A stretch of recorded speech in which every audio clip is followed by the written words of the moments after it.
Well, Walter, thanks for meeting with us. Just tell me, you had a career in the Navy. Why'd you want to end that for now and join this race? Thanks, Brian.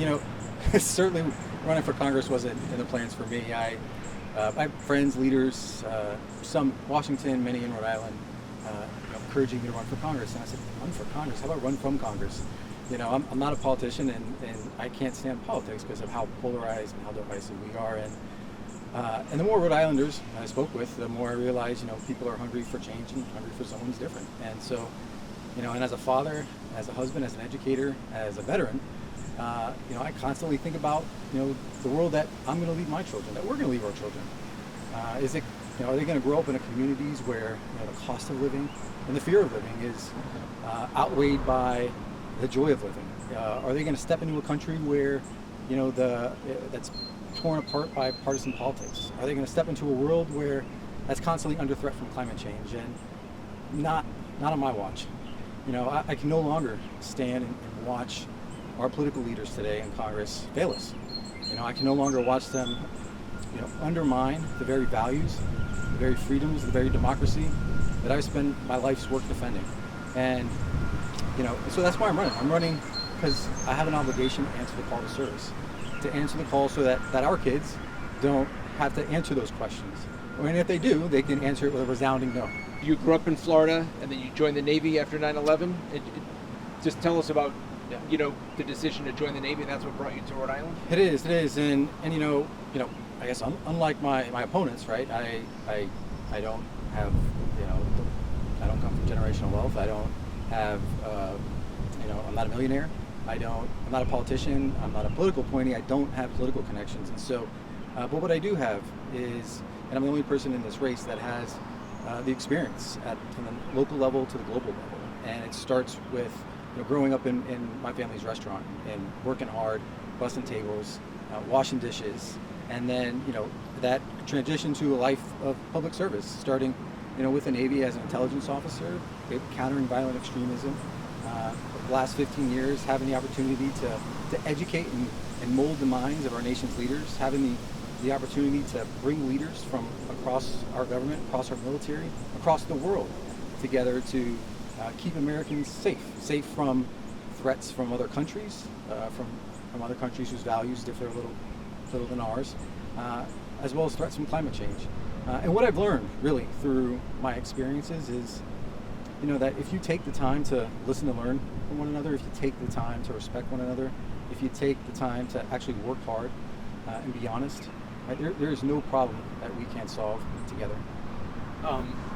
What kind of things did you work on the Navy? Mm-hmm. You said you kind of mentioned some of the stuff at the War College, but just tell us about that you have this experience. What kind of stuff was it? So there's two tracks. The first track was in classified research and classified war games, that bringing together leaders to figure out ways to prevent war and, if necessary, win wars. And so, and then there's another track that I focused on quite a bit on the impacts of climate change, the impacts and how it impacts our national security, our international security, our foreign policy.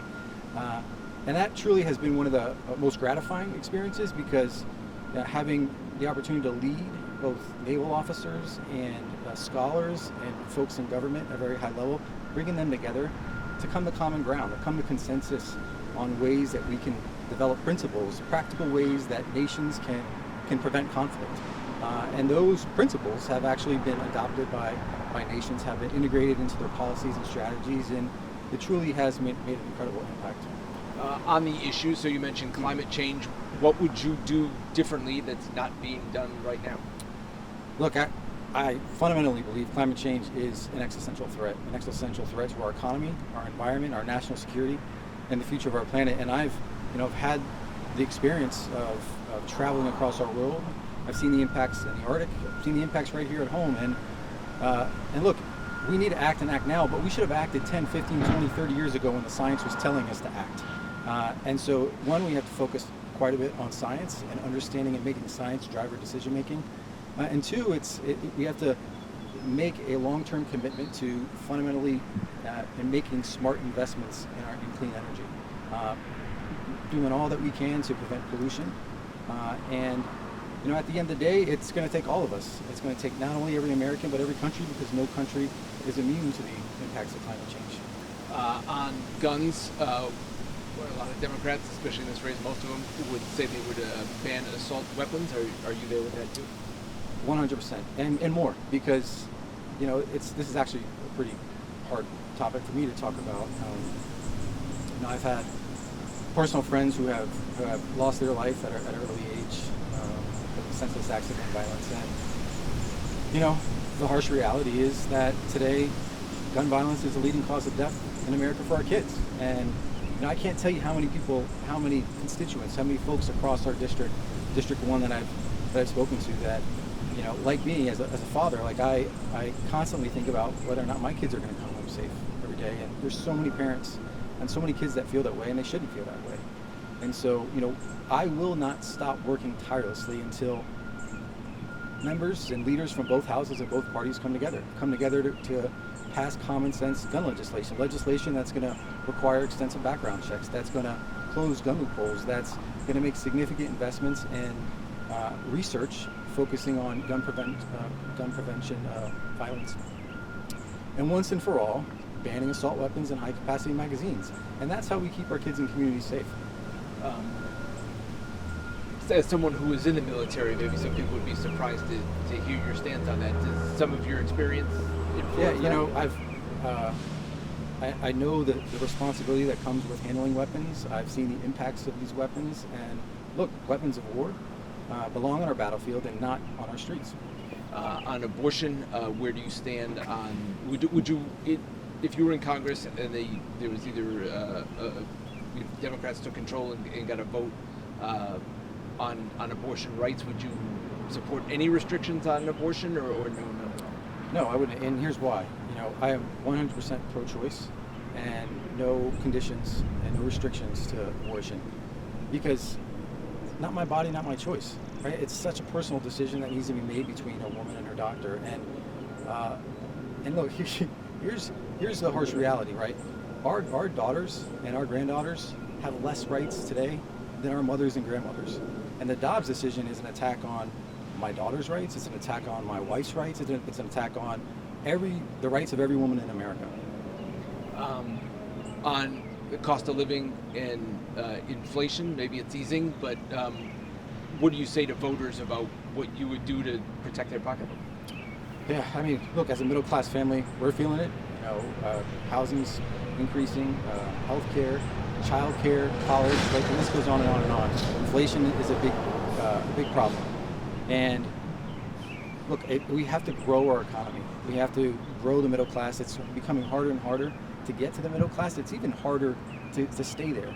And so, this is going to require a long-term thinking. It's going to require members from both houses of both parties to come together and to come to consensus and to make those real impacts here in Rhode Island. And I think one of the ways that we can do that is one, improving our infrastructure, our physical infrastructure, two, making smart investments in our workforce development and in clean energy jobs, and number three, cutting red tape for small businesses, because coming from a third generation small business family, I know how hard it is to start a small business, to keep it and grow it. On the war in Ukraine, would you continue military equipment aid and financial assistance as well? 100%. Look, I mean, over the course of our nation's history, every generation has had to answer the call to service, has had to answer the call to defend democracy and to preserve peace. And it's our time. It's this generation's time, my generation's time, to step up and do that. And so, absolutely, financially, politically, militarily, we need to provide all the resources necessary to help the people of Ukraine defend themselves. As someone who may have seen a top secret document or two in your day, what do you think of former President Trump being charged with keeping classified documents at his place in Florida and not giving them back? Look, the charges brought against former President Trump are very serious, very, very serious. And as someone who has, as you mentioned, have had the privilege of accessing, it's not a right, it's a privilege. And with that privilege comes a sacred responsibility to protect that information. And so no one is above the law, including a former president. And so, we got to hold ourselves and each other accountable. Just finally, we kind of touched on this, and you said, what maybe sets you apart. It's insanely crowded field here, 16 or so people in the race. How in the next couple months do you set yourself apart, get that message across? Right, some people are in elected office, some people aren't, some have political backgrounds, some like yourself don't. How do you make a name for yourself and set yourself apart? Brian, just be me. And it's how I've been able to get this far in life. And it's about, number one, listening and learning. It's about being honest with people. It's about listening to their concerns. And it's about working hard. And that's what I've learned growing up in my family's restaurant, working through the Navy now as an educator. And those are the same principles that I'll bring with me to Congress. Anything else you want to add? Thank you.